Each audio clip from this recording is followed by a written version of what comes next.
बीचे साड़ी हमार इचता मुदैया तने बता दो कहाँ बार कन्हैया।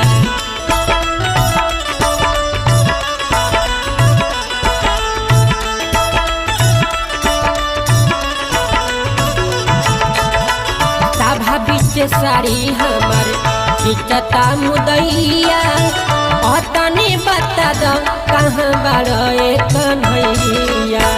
जल्दी से आओ ए मुरारी जी पापिया जसेर भइल बा।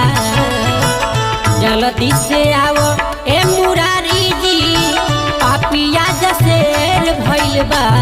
लेके चक्र सुदर्शन भाव इहाँ बायनेर भइल बा।